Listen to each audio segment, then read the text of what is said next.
Hey everybody, Tony G from musiclegacyinternational.com.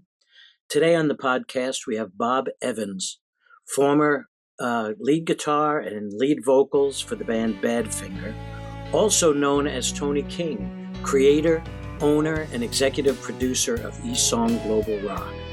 The Clock Stopped Ticking is one of his new songs, is becoming popular worldwide. Let's hit it. So, how are you guys? You having a good time? Good, man. Yeah. Oh, and he's with his beautiful wife, Donna. I'm sorry, I left that part out. So, where are you now? We have a beach house in Lake Huron Beach. So we have a place in New Zealand, a place in London. So today we're in the States. But yeah, you're in New York, yeah? Yes, we're on Long Island here. So Cool. I'll just start out. This is a new book written by David. You know David Gilmour from Pink Floyd? Absolutely. So his lovely, beautiful wife, Ginger, like many, many years, they have 4 children together. Hi, Ginger, in the UK. Hi, Ginger. I spent a year at her mansion. It's called Gingerland. She's an amazing writer. She's done 2 bestsellers on Pink Floyd. She spent a year writing my autobiography. It's called Bob Evans Becoming Tony King, starting with his musical journey from my father working with Frank Sinatra, Madonna, the Kennedys, Badfinger, the Beatles, George Martin. I worked with George Martin, Peter Sullivan, and many other great stories about my time there. And then our new global music TV show, eSong Global Rock. And then, obviously, I had a major league hit called The Clock Stopped Ticking all over the world. What do we call The Clock Stopped Ticking? Giving. Clock keeps giving because it keeps getting cut by artists all over the world. So we're very lucky about that, yeah? Yeah. Nice. And so it came out in 2000, and I was playing one called Tony King. In Europe, we had 4 quick hits on BMG. They released it in America without a contract, and so we had to sue them after having 4 hits all over Europe. And I couldn't work in Europe or America, so my manager, Jeffrey, sends me to China, and I landed in China in 2001.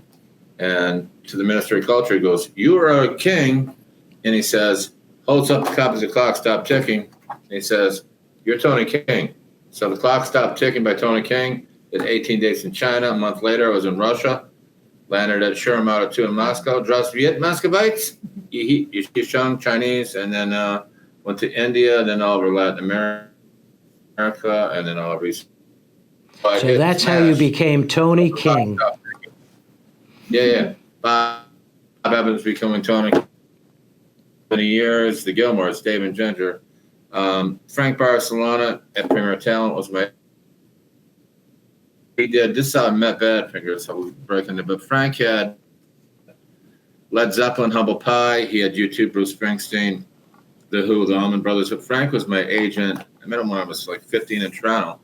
And he got me a deal when I was 16 with CBS. And Joey Mullen from Badfinger was brought into Detroit to produce my band at Bob Seger's Keywords place. And so me and Joey immediately hit it off, and we wrote about 8 songs together over a 2-week period.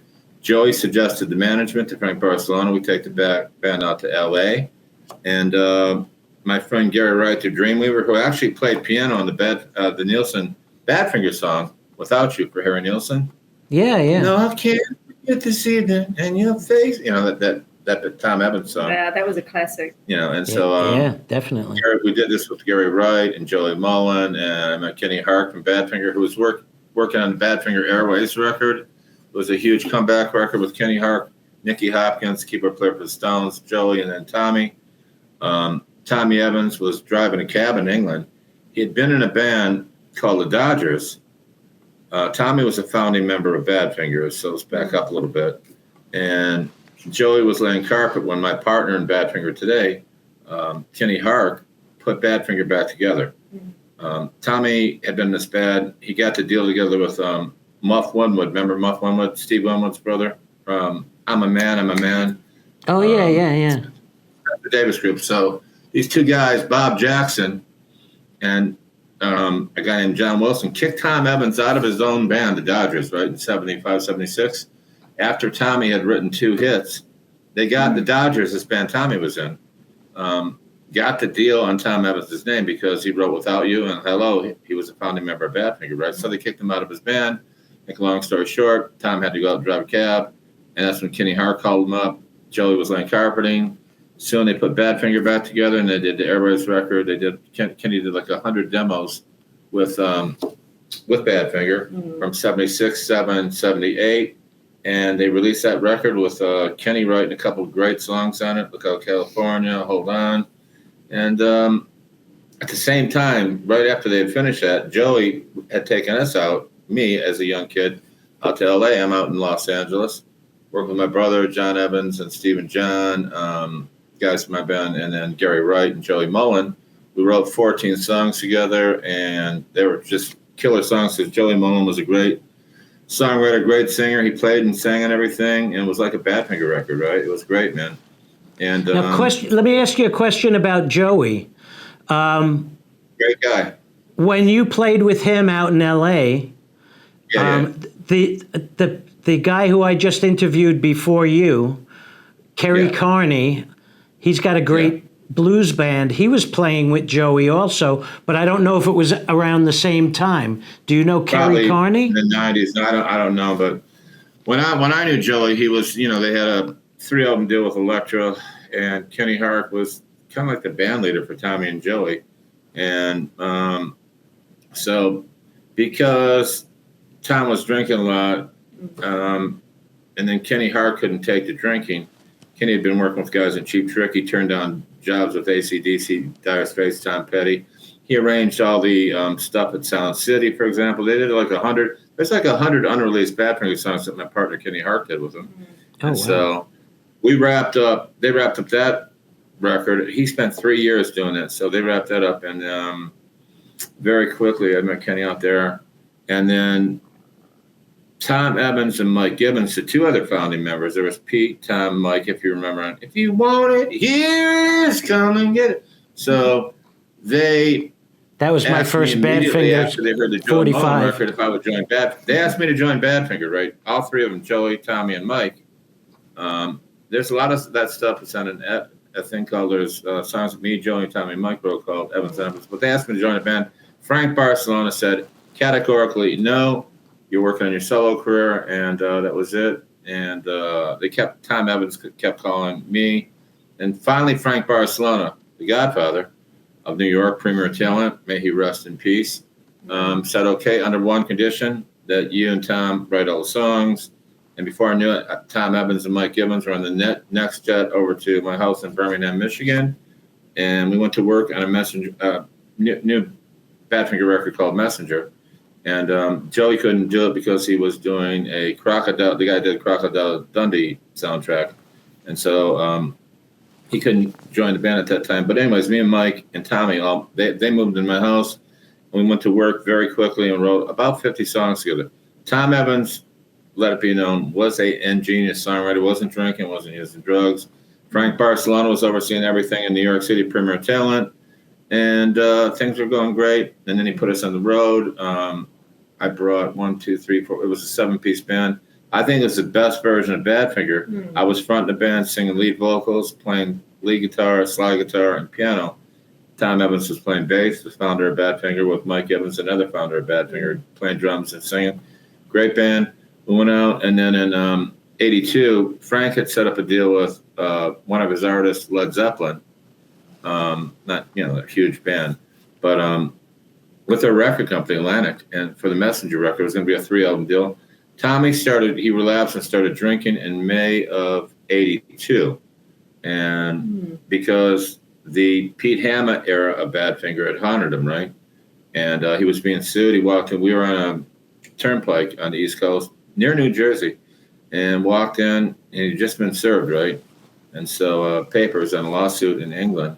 And he went nuts and he started drinking. By the time we did the showcase for Atlantic Records that Frank Barcelona set up, he was very, out of it and incoherent. And so, Frank just said, let's get out of here. And that was it. And he was dead shortly after that, I think he brought that Bob Jackson guy back over from England because you got to remember Frank Barcelona was the biggest agent in the world. I mean, Bruce Springsteen, U2. And so, we went I think that was maybe the first time Badfinger had played stadiums since Peter Ham was alive. I remember I brought in a separate slide player. I brought in Steve and John, my brother John Evans. I mean, the band sounded phenomenal. If you listen to any recordings on Maria Walker's YouTube channel from that era, there's a lot of these unreleased songs that me and Tom Evans wrote. And then there's a ton of stuff that me and Joey wrote, because me and Joey did a record after Tommy died in November of '83. Joe had moved to... What YouTube channel was that? Maria Walker's YouTube channel. There's like hundreds of unreleased songs with me and Tom Evans just sitting around writing. Yeah. I mean, there's some of it's really I mean, this stuff is really interesting. You can actually hear them talking and you laughing. You can hear us talking and laughing and just writing songs. I mean, that's all we did. Tom Evans became like an older brother, if you like, And so Mike was also extremely funny. It was a lot of fun. And, tragically, like I said, Tom Evans started drinking, and Frank Barcelona was all business, man. He was like the king of rock and roll. He was like the AEG or Live Nations of, the 70s, 80s, 90s, and 2000s. No nonsense type man. No nonsense type man. Yeah. So one of my friends from Humble Pie knew Dave and Ginger Gilmore. And when Roger Waters left Pink Floyd, not to change the subject about Badfinger, but Roger had quit Pink Floyd, and they were having a hard time getting anybody to sign Pink Floyd without Roger Waters. And so I told Frank, nobody in LA, New York, or London would sign a waterless Pink Floyd. And so Jane Garrity and Barbara Skydell, who would go on to run William Morris Endeavor after Frank sold Premier Talent for $3 billion. But Barbara and Jane said, no, without Roger Waters, it's a fake band, right? And I said, no. David, my argument was for 3 days and 3 nights was David Gilmour's guitar playing made Pink Floyd on, Metal, Dark Side of the Moon, Wish You Were Here, and The Wall. After 3 days of nonstop talking, he did the Pink Floyd deal, and the rest is history. They did Monetary Lapse of Reason and sold out stadiums for the next, 10 years straight, So that's how my dear friend Ginger, hi Ginger, and Dave got the Pink Floyd without Roger Waters thing together. And but back to Badfinger, what's cool about that band's history, it's sad that Joey Mullen died. We asked Joey to come out and work with us in September, Kenny Hark and I, when we were putting Badfinger back together, because we wanted to do, we wanted to do one last big Badfinger tour where we did some AEG dates, Presents dates, and we wanted to do songs off Magic Christian that Paul McCartney produced. Paul did, he actually co-wrote Rock of Ages, a B-side of Come and Get It with Tom Evans. Crimson Ship, Paul produced Carry On. Younger days, I told myself my life. He co-wrote that. McCartney produced that, co-wrote it. And so McCartney, there's like 6 songs on the Magic Christian that Paul McCartney did for the film, The Magic Christian Music, that are just absolutely stunning, right? So, we're doing a lot of songs off that record, the ones that McCartney produced, like Carry On Till Tomorrow. We're doing stuff that me and Kenny Hark, John Evans and Stephen John are doing stuff that nobody's heard in many, many years. We're doing stuff like Timeless. Carry On Till Timeless was a big FM hits like Perfection, Name of the Game, Take It All. Stuff that I did when I was, out with Badfinger on the world tour in 81, 82. So what's really cool about this is Kenny Hark brings another element of Badfinger, because he did Look Out California, Hold On from Airwaves, and I think Hold On was on Cinema, but in 80. But was actually, so there's all this history bound together between me and Kenny Hark. And Kenny Hark is like just a monster arranger. He also arranged a lot of those songs. Got to deal with it. I mean, he really made those guys, into a great band. It's sad he left just prior to Airwaves coming out because he couldn't take the drinking. Once they got the record deal with Elektra, it was Party City, right? And so because they'd had such a rough time after Peter Ham had committed suicide, and they had brought this Bob Jackson guy in because they couldn't afford to hire anybody good like Gary Wright or Nicky Hopkins. He was just available, and the paycheck stopped in April of 1995, which led to Peter Ham committing suicide, right? So very tragic. I mean, very, very sad story. And I think Tom never got over the death of Peter Ham. That's my personal. It's very interesting. We never talked about Peter Ham. He never talked about him. but he used to always call me Piggy. He used to call Pete Ham Piggy. He said, or he would say, he had another nickname, Slick. He'd call him Slick. But anyways, he would always say, you remind me so much of Peter Ham, but really more like McCartney. These guys thought it was like a young Paul McCartney from the band, and I was leading the band, and it was really a great time. The band was phenomenal. The new band is phenomenal. And I can just say this, when we hit the road on October 5th in San Francisco, Biscuits and Blues, the show is going to be phenomenal. And then we're out to Oklahoma, and then we're all over the place. We're doing some East Coast dates. We'll see you, and everybody. But it's good. It's a really good band, Yeah. And people want to hear those early songs. We're doing Maybe Tomorrow, which was the first hit, right? The Ivies. And so, we're doing a couple of those songs, but stuff that people want to hear. Now, do you have a website that people could go to see the dates and locations? Yeah. You can also go to www.badfingerUSAworld.com. Yeah. And so, did I get that right? Yeah. Yep. Oh, you're so beautiful and stunning and smart. She's so smart. She's a smarty someone's got to pants. keep them in line. But yeah. No, we spent a lot of time in New Zealand and Australia and England in the last year. We've done a lot of traveling. Writing new songs for the new Badfinger record, just simply called Messenger. Yeah. So what we're going to do, we're going to take a bunch of songs that me and Joey did. Because me and Joey actually did 3 records. We wrote about 50 songs together, separate from Tom Evans and Mike Evans. On the Evans and Evans. Yeah, there's a thing out there called Evans and Evans that has a bunch of those Joey Mullen songs I was talking about from '78. But we're going to remaster that stuff. And the record that we did in '84 in Columbus with me and Joey, Stephen John, and my older brother is phenomenal. We wrote and recorded 15 songs, did a great tribute to Tom Evans, and had a great time for a month with Joey. And then me and Joey did another record in '87. So Joe was a good friend. When he died on March 1st, I cried for a couple of days, just like when Tom Evans died and Mike Evans died. They're all gone, Yeah. It's like looking at all your friends that you have worked with, and they're all gone, So this tour also really pays tribute to them, And we got It's great great slides thing. behind, great slideshow behind it. It's going to be a really exciting tour, but the music will be great because these are songs that people want to hear, and they will not hear them. There's a guy, like I said, the Bob Jackson guy who kicked Tommy out of his own band in the Dodgers. He's got a thing called Badfinger UK, which, I think he was in Badfinger for 5 days in 1975, maybe a couple of weeks. He's got a funny story about that is he's got a new quote-unquote Badfinger record, never heard before. It came out in 2000. It was called Head First, right? Tom Evans hated that record. He had a cassette tape of it. Me and Tommy recorded the song off the last Badfinger record with Pete Ham. Although it was Warner wouldn't release it. Tommy hated that album, but he liked one song on it called Need Your Lovin'. We actually recorded it. We did it on a TV show, like Stars on Fox, kind of like American Bandstand with me and Tommy and Mike. That'll be on this. It's out there on the Evans and Evans thing, which is me, Tom Evans, Mike Evans, and Joey Mullen. But anyway, so the thing that Bob Jackson just put out, is not a new record. As a matter of fact, it was out in November of 2000, right? And so, but I had a cassette tape of that back in 1980 when Tom Evans moved in. He hated the record, and he would certainly, because he considered it substandard, right? They only had like 10 days to go and do all these songs, and he really didn't like. He was not a big John Wilson fan, right? Worked with him because he had to, because there was no money.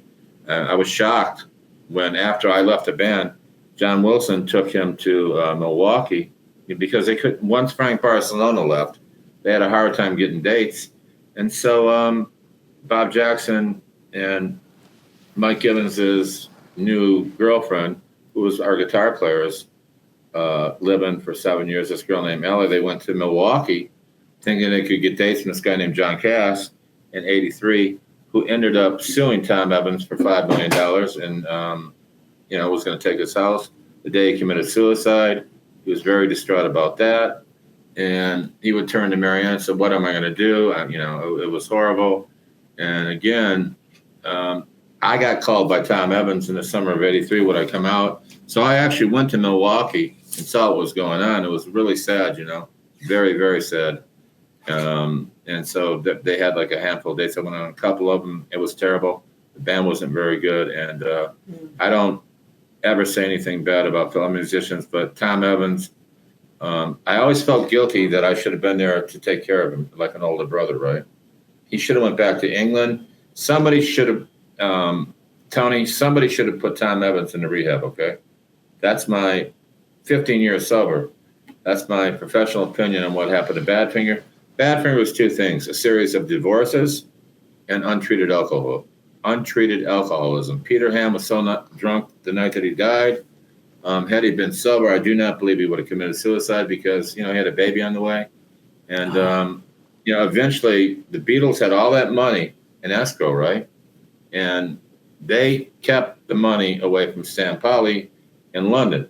I'm talking about from No Matter What, Day After Day, Baby Blue, and then Without You, a monster hit, right? And so if Tom Evans would have just held on, he would have been paid, right? And look, the guy that Bob Jackson and those guys, Mike Gibbons' girlfriend and brother, Tony Scroy, and L.A. Scroy introduced Tom Evans to, and Bob Jackson took him there because he had to have somebody else that was in Badfinger. So he brought Bob Jackson over after I left. And it was horrible, and they ended up in a mobile home, a modular home, with no food, no money for like 2 months. And then he went home and he hung himself. He was being sued for $5 million, and it was very distraught. And when you're drunk and distraught, you do weird things. And I remember getting a phone call from Tommy's wife, and it was like she was very upset.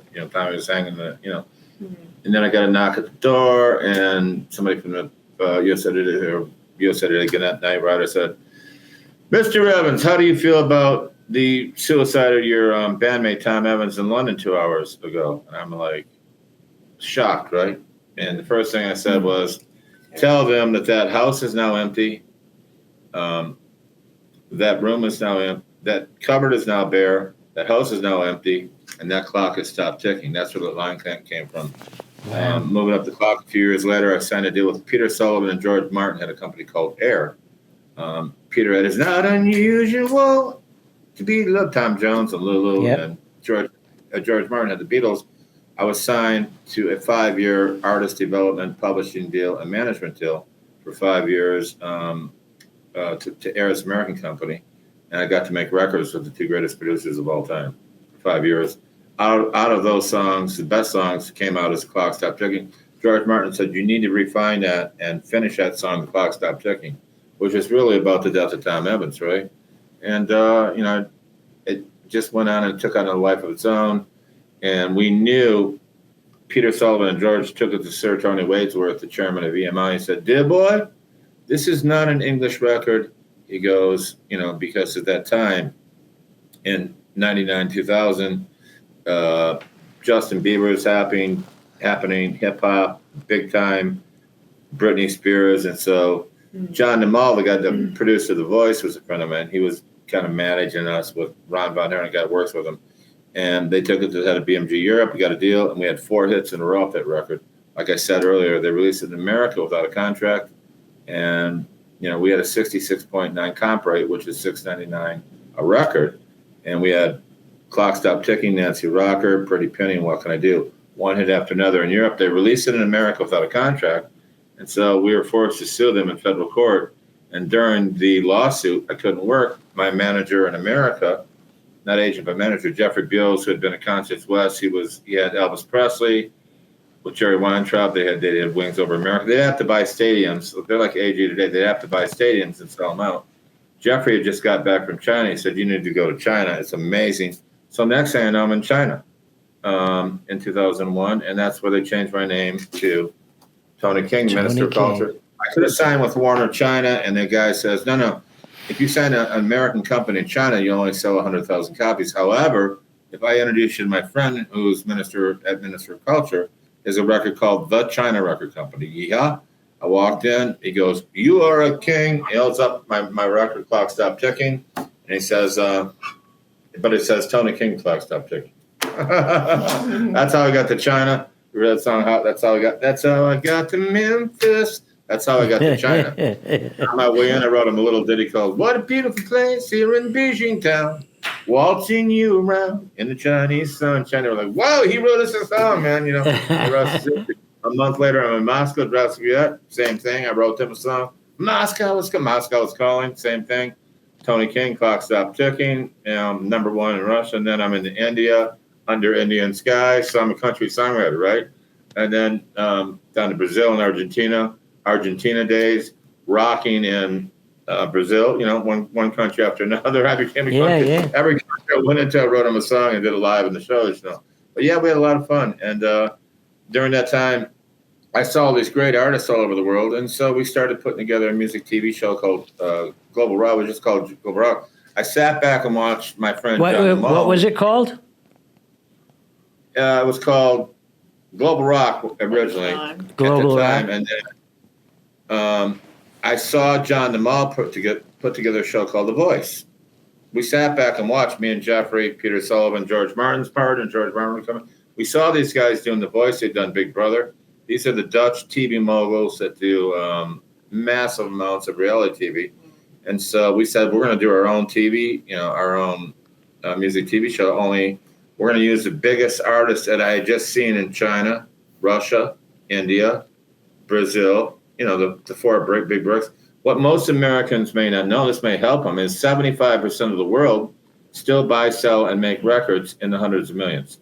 I'm talking specifically about Indonesia, Malaysia, China, Russia, Turkmenistan, Uzbekistan, all those countries, man. Pakistan, India, wow. These are massive markets, right? That's 7 billion people outside the West that still buy records. I get cuts in Pakistan where I make a good amount of money. I get cuts in India.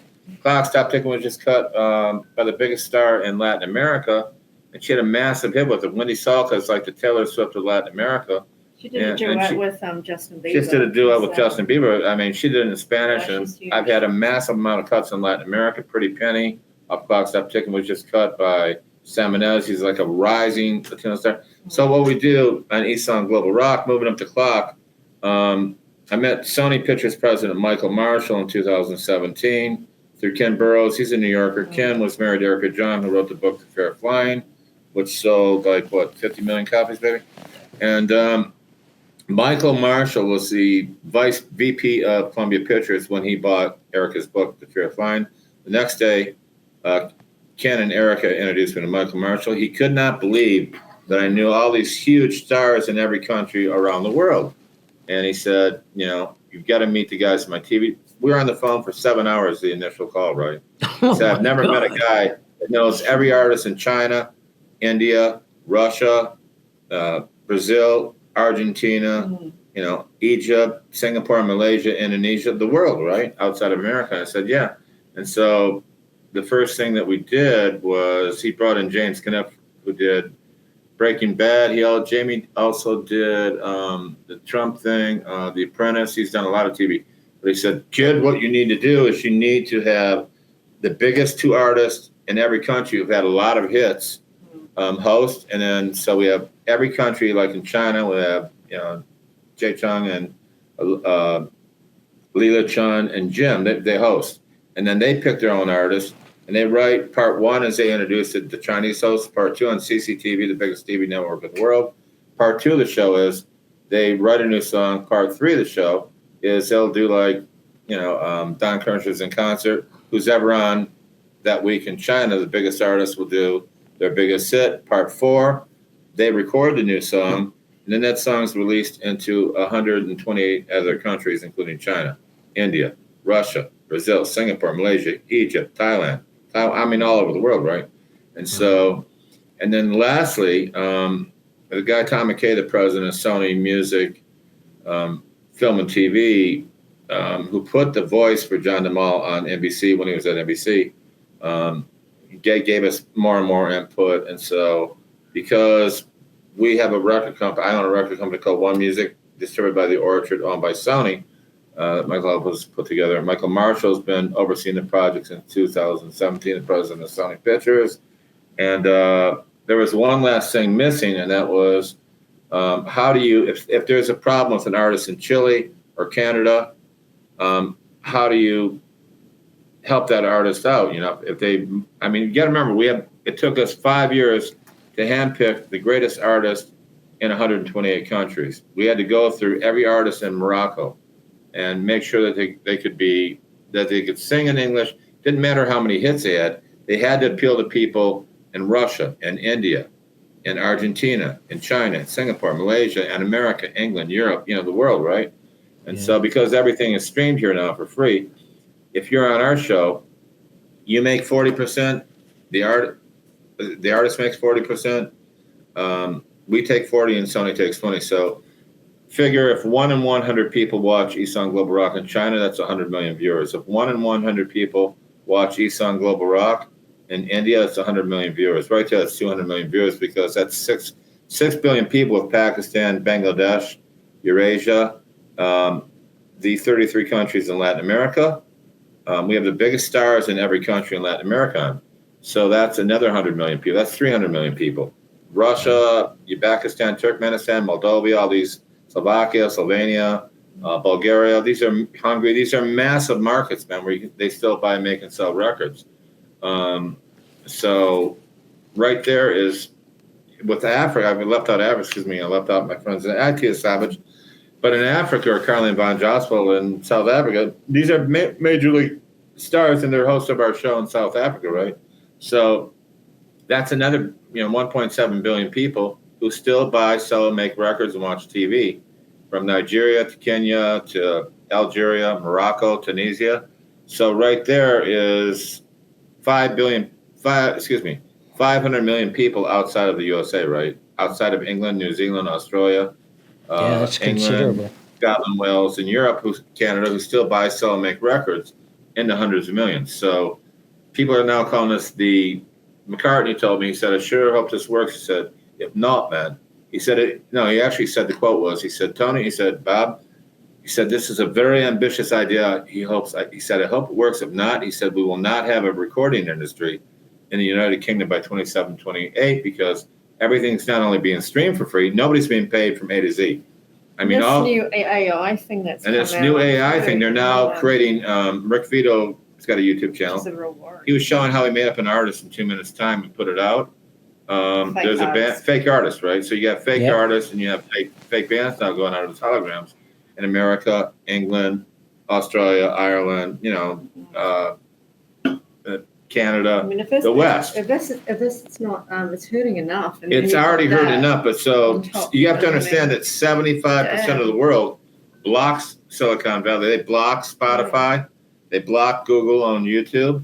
They block all these companies. I had a guy in Pakistan, one of my producers, said, you don't get it. His daughter's recorded The Clock Stopped Ticking and had a massive hit, I think 300 plays on radio. He said, you don't get it. I said, why do you only have 800 views? And he said, YouTube, Google is not allowed in Pakistan. It's not allowed. It's blocked. It's blocked in China. It's blocked, it's blocked all 75% of the world. Doesn't allow Google and YouTube, Spotify, Amazon, Apple, they're blocked, right? And so those markets are where any artist from John Bon Jovi to Don Henley who will be on Eson Global Rock America, if they're on our show, they could potentially sell 1 million records just in China alone, right? That would be $400,000 because they're getting 40%. We don't take their publishing. And then we take 40, and Sony takes 20. But if they sell 1 million copies in India, Africa, Latin America, and the rest of the world, they could sell 5 or 6 million copies of that week's song in America, right? Each 13-week TV season. And they would make like $6 or $7 million. That's the cachet of Eson Global Rock, the magic of it. And it's being seen as something that could literally save the music industry in America, which is now pretty much dead. Would you not agree, Donna? Oh, it's a worry. I feel for the artists, they've put all we know a lot of huge artists. I'm not going to start. Artists that you know and love, big name artists, that if they don't go out and tour, they don't eat. You follow what I'm saying? I know exactly, because I just talked about that in my last interview. Same word for word what you just said. Really? Yeah. Yeah. So look, I can't make this stuff up. Yeah. But every big name songwriter I know, songwriters that used to make $20 million a year are now making zero. I go to the Holland Dozer in Holland, Brian and Eddie Holland. Great article. Google it. Bankrupt, penniless Motown producer, star. He wrote 167 Motown hits. Has his Social Security check seized by the Trump administration because he owed him, he's living on a Social Security check. A man who wrote 167 top 10 Motown hits, Dancing in the Streets.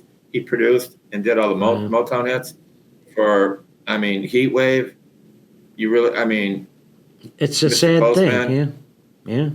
Stop in the name of love. He wrote all the Supreme hits, and he doesn't have any. He knows it. It's a big headline. So I said to Eddie and Brian, I said, "Why don't you guys be consultants on East Side Global Rock? You're 81, but hello, they wrote all the Motown songs. They're from my hometown, Detroit. The thing about Detroit is, we don't know how to lose. We just pick ourselves up. And so, looking back on this now, hopping on that jet and going to China, I had no idea because I met people from CCTV going into Russia, RT, India. Ravi Shankar's family control all the TV stations, and not just India, but my God, Bangladesh is an amazing it's an emerging market that is going through the roof, right? So is Pakistan. So are those countries in Latin America. The world has changed. You saw what just happened in China over the weekend. There was like 50 some odd countries represented, and those countries don't allow. I'm not saying they don't allow streaming, but their artists get paid. Do you see what I'm saying? Yeah. And in America, England, Scotland, Wales, Europe, Canada, New Zealand. Rely on now is touring, and even so the only thing that these artists have now is touring, right? And what's going to happen is holograms. That's coming next. So they're not only making up fake artists. Yeah. And Rick Vito, he's like the number one YouTuber. Another guy, Professor Rock, they're now being targeted because they broke the AI case where they're actually making up fake artists, right? Universal Music and Warner Brothers are making up fake artists, right? They're not even artists. And all these artists are using AI. So on our show, it may be the last, like Michael Marshall, the president of Sony, said right before COVID, he said, it may be the last safe place to see a great rock band write and record live a new song from the safety of your home on live TV, right, each week. So at the end of 13 weeks on East Side Global Rock, which debuts in 128 countries in 2026, the viewers from all 128 countries pick their top 30 artists, and they advance by votes to the top 10, and then the people of the world pick their top, their number one artists out of the top 10 artists, and then they go on East Side Global Rock tours together in China. You got to remember, Jay Chow and Jim can draw 100,000 people a night. Same thing with the people in Latin America. Each one of those artists, man, can draw 100,000 people a night. So these East Side Global Rock thing's going to be a shot in the arm for any American artists that are on these tours.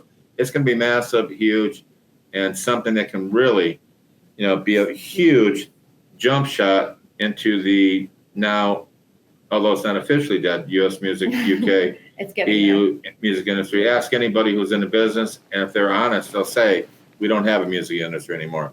If you do not buy views on YouTube, you don't get views.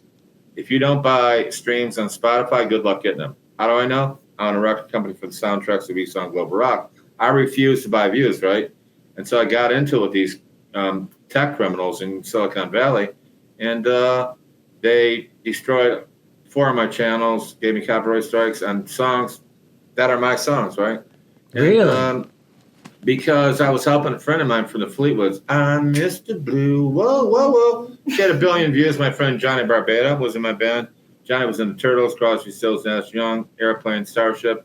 He had 3 billion views. He hadn't been paid a penny. My friend Artie Cornfield is the father of Woodstock. He told me the other day he hasn't been paid for it. I'm the Pied Piper, or the song of the Cowsills, Rain Park, and the other thing. I love the flower. He hasn't been paid in 10 years. And he has no money. I feel sorry for all these people, right? They're my friends. So they all work on East Side Global Rock as consultants because he's the father of Woodstock, and we write a lot of songs together. He's one of my best friends. Huh, Donna? Yeah. And we have a lot of friends like that. We have James Burton as our house band, American all-star house band leader. So what we do, we had to figure out the last thing. I had an accident and broke my leg, as you know, April 18th. Okay. I'm healing now, and I'm going on in October. But we figured out that we have to have everybody in the same place at the same time. So look at 128 sound stages, Australia, Austria, America, C, China, Chile, Colombia, and Canada. If there's a problem with the artist from Canada or the artist from Colombia, say Shakira, she needs help on a Wednesday before we shoot on a Saturday, we'll send one of the best songwriters in the world to help them out finish that song. And so, but by the time we go to film that version of the Colombian or the Canadian version, the song's done, pretty well done. They're rehearsed. They go with the greatest producers and musicians in the world, and that song's been released. And think about it. We're creating each 13 weeks. We're creating 1,500 new songs each 13-week TV season. With the grand finales in 14 and 15, about 1,800 new songs a week. We're creating Nissan Global Rock. I mean, that's a lot of songs from around the world. And there's no way that they can unite these artists from China anymore, or from India, or from Russia, or from Poland, Czech Republic, Hungary, Singapore, Malaysia, Indonesia, Egypt, because they all have another thing. To be on Nissan Global Rock, you've got to have 2 or 3 big hits. It's not like The Voice, nothing against you, John DeMullen, The Voice, nothing against American Idol or the X Factor, but people are getting tired of seeing amateurs doing cover songs. On our show, we're actually writing and recording new songs each week. That's really cool. About, man. That's great. Called Nissan Global Rock. In the meantime, we're doing one fond farewell to our late great friends, Joey Mullen, Tom Evans, and Mike Evans, Badfinger. And I urge everybody to get this book right here, Bob Evans Becoming Tony King, written by my friend Ginger Gilmore, who works in the show. Hello, Ginger, in England. She's a genius. Again, she was there as Pink Floyd was happening. She was the highest paid model in the world at the time. She was also a big actress when she ran into these guys named Pink Floyd who were kind of scruffy. Yeah. In 1970, Ginger was, from my home state, Michigan, ended up going back to England with David Gilmour and sat back and, as she puts, watch magic happen, watch metal happen, they lived next to the McCartneys. They watched she watched Dark Side of the Moon happen, and she watched Wish You Were Here, The Wall, the Gilmours, Ginger, David Gilmour. And, one day Roger Waters just quit the band, and so that's when I met them. And I said to Frank Barcelona, Pink Floyd is David Gilmour, Rick Wright, and Nick Mason. He agreed with me.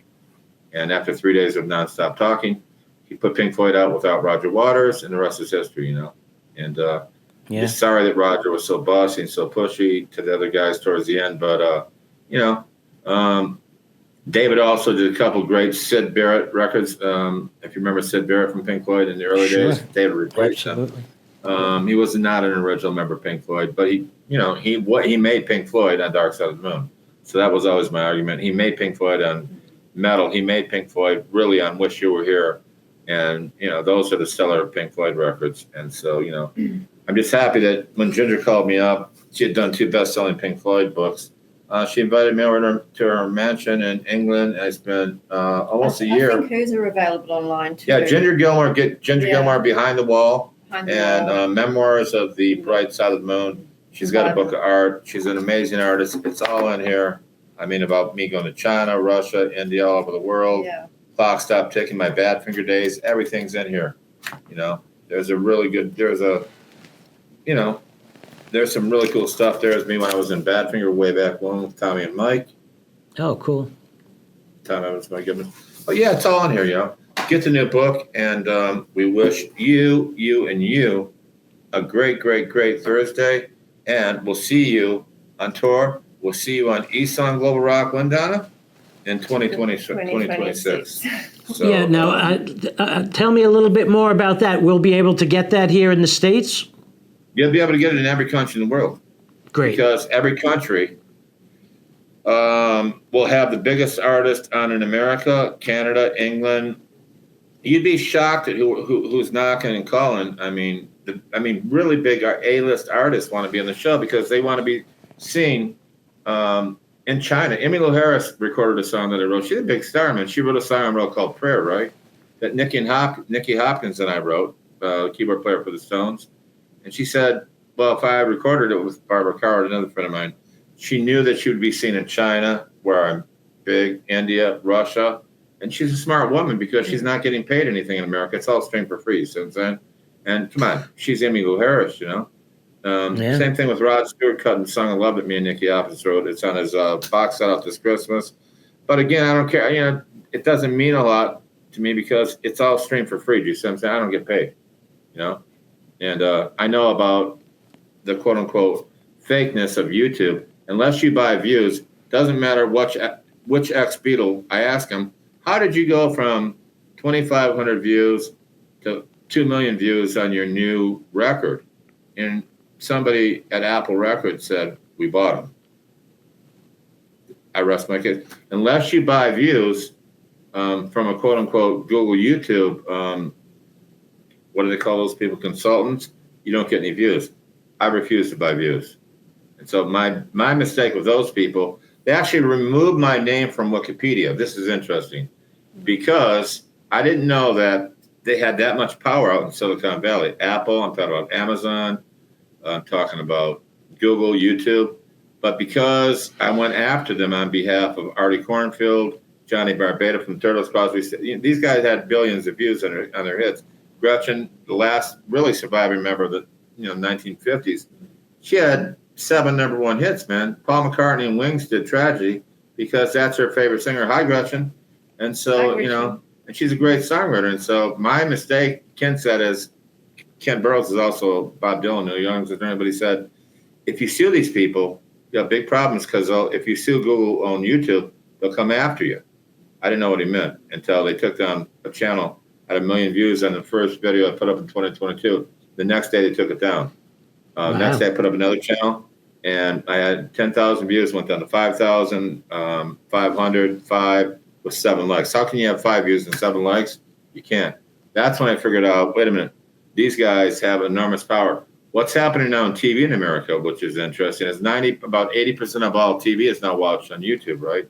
So then they are now putting everybody in Hollywood out of business. I saw a new Michael Marshall James Bond film on Google on YouTube for free, right?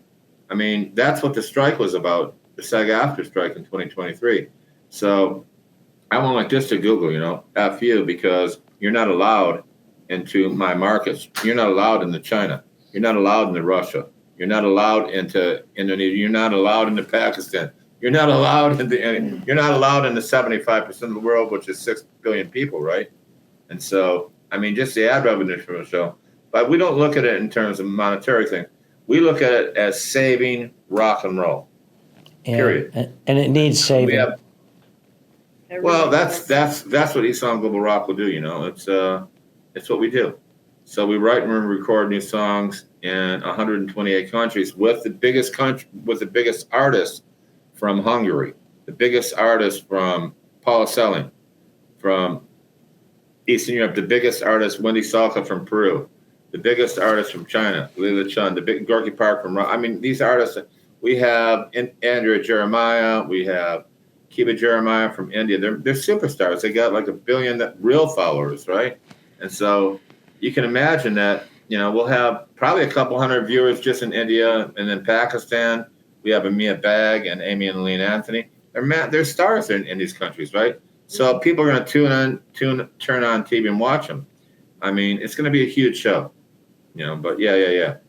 Even I'd like to talk to you more about that. Even in Bangladesh, people in America probably think I'm nuts, but it took us 5 years to put this together on a big screen. We'd look at each artist, and I remember telling one of my artists, Tishma, I said, you can't be too Bengali. You've got to appeal to every other country. And what does that mean? She was too traditionally Bangladeshi, right? I said, go back.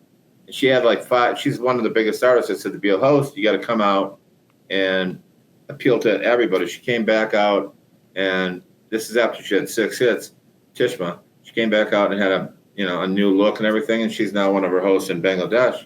But Bangladesh is a next 11 emerging economy, right? So is Nigeria. There's mint markets, Mexico, Indonesia, Nigeria, Thailand. These are major league markets for American artists. Turkey, I mean, they don't allow that stuff. I had a friend from the Middle East say, man, we don't allow that stuff in Lebanon and Tunisia and these different Middle Eastern countries because he said, in Jordan, he said, we don't allow our artists to steal. Our artists get paid. They'll cut your hand off. So, yeah, it's going to be a great show. But It's also an artist that will expose American, UK artists into those markets each week because The show will air in 128 countries each week at the end of each episode. So, again, part one, the hosts bring out the two artists. They're going to write the new song. Part two, they write the song. Part three, Don Kirsch is in concert. If Don Henley's on America, he does New Kid in Town because it's Don Henley. Part four, we record the new song that we wrote in part two.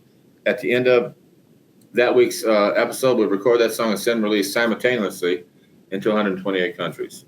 Wow. So that's how Excellent. It works. It's called E-Song, Tony King's E-Song Global Rock. My wife is co-producer and a lot of other people around the world. But yeah, it's going to be a huge show. And I just say it's been such a pleasure getting to know you, Tony. Your heart's in the right place for rock and roll. Meantime, I say, get what book? Bob Evans, Becoming Tony King. The little kid from Detroit who had a dream who took him all the way to China, India, Russia. Can you imagine going to Russia and my band wouldn't go with me, right? Because they were afraid to go to. I mean, I had the greatest players in the world, and they wouldn't go. They were afraid to go to India, China, and Russia, Eastern Europe, and Latin America. And I said, man, there's a lot of crime in New York and LA, and they were terrified. But that worked in my favor because I actually did a Chuck Berry, and that's how I got to know all the great, huge Chinese artists, the great, huge Russian artists, the great, huge artists in India, and all over the world, right? And so when I went back to my house, I lived in Hilversum outside of Amsterdam for 15 years. And so I went back and was telling John DeMoss, producer, about it, and that's when we really accelerated the show. We won the second largest copyright case, the Clock Stop Ticking lawsuit case, in 2003, and then they filed that out of court settlement, a second one, 2005. Put all that money in the show and went to work on it, moving the clock up. Michael Marshall called me in 2017 when I was vice president of Columbia Pictures. He became president of Sony Pictures in 2018, and we became great friends ever since. And his great quote is, Tony King is not looking backwards. He's always looking for his next hit. I'm always writing, a new song. Ginger used to say, the Floyd, as she calls him, it took him 6 months to write a song. I'd get up before I had tea and write 2 songs because that's what I do. I'm a songwriter who does a music TV show. Does that work for you? That's great. That's great. But that's what I do, We write songs. So we write songs. we've got to keep this conversation going. Even after this interview, and especially with each song, I want to find out more information about that, maybe how we could get involved somehow at Music Legacy. And I wish you two the best. When you're close by here, let's talk more, and maybe I'll come and see a show or something, and maybe get together for dinner or something. When we do our AAG shows on the East Coast, we'll bring you out, and we'll sit down, we'll talk in depth, all right? How's that? Sounds beautiful. Well, thank you guys so much. Bye, guys. And Peace, and love, let's keep in touch.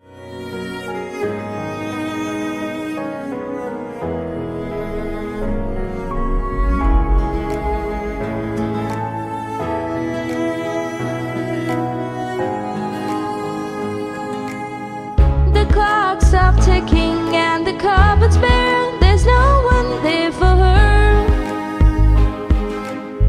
She'll face tomorrow filled with sorrow over a broken dream that's there. La alegría se sumó en un sueño roto.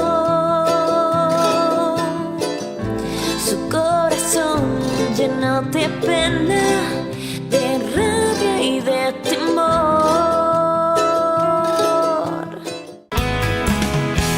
I was lost one dark night without you by my side. I thought I heard you calling, but you were never there. Then I go crazy, I go crazy without you.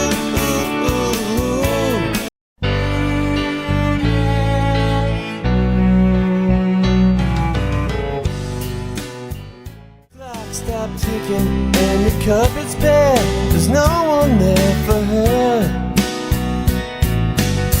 She faced tomorrow filled with sorrow of a broken dream that's dead. The clock stopped ticking and the cupboards were.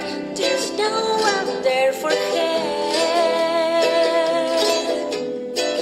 She faced tomorrow filled with sorrow over a broken love's dead. Her heart is breaking, full of sadness, full of anger, full of dread. The clock stopped ticking and the covers bare. There's no one there for her.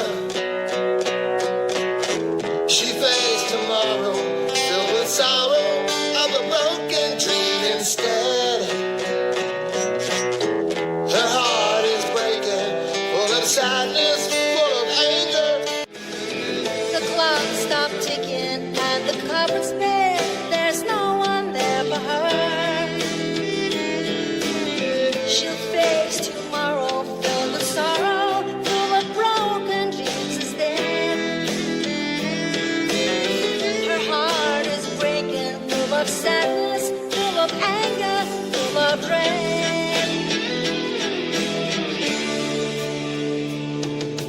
Come today, the Mother Mary shine a light on you to see you through the morning light again.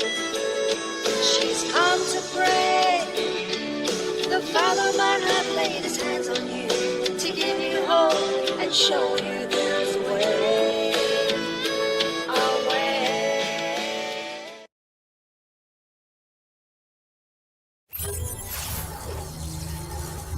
Music Legacy International.